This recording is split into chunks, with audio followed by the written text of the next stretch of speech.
প্রিয়জনদের সাথে ঈদ উল ফিতর উদযাপন শেষে রাজধানীতে ফিরতে শুরু করেছে ঢাকা ছেড়ে যাওয়া মানুষ। যদিও ঈদের চতুর্থ দিনেও ট্রেনে ঢাকা ছাড়তে দেখা গেছে নগরবাসীদের, তবে ভিন্ন চিত্র বাস স্ট্যান্ডগুলোতে। সায়দাবাদ ও মহাখালী বাস টার্মিনালে দেখা গেছে যাত্রী শূন্য বাস ছেড়ে যাচ্ছে ঢাকার বাইরে।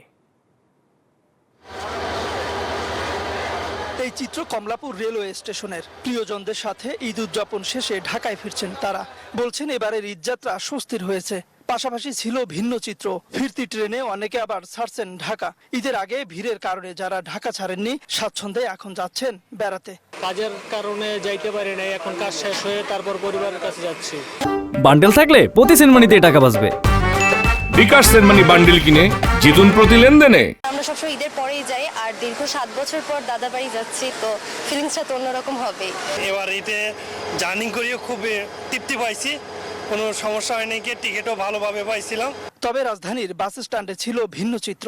বাসে মানুষ ঢাকা ফিরলেও ঈদের চতুর্থ দিনে বাসে ঢাকা ছাড়তে দেখা গেছে খুব কম মানুষকে।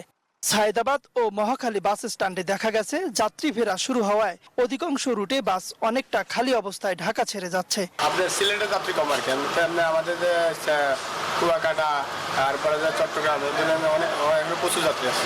এখন বাইরে থেকে মোটামুটি লোক আসতেছে। শুক্র ও শনিবার থেকে ঈদের ছুটিতে ঢাকা ছেড়ে যাওয়া মানুষের বড় অংশ ঢাকায় ফিরবেন বলে আশা করা হচ্ছে। তাওহিদুল ইসলাম, নিউজ 24, ঢাকা।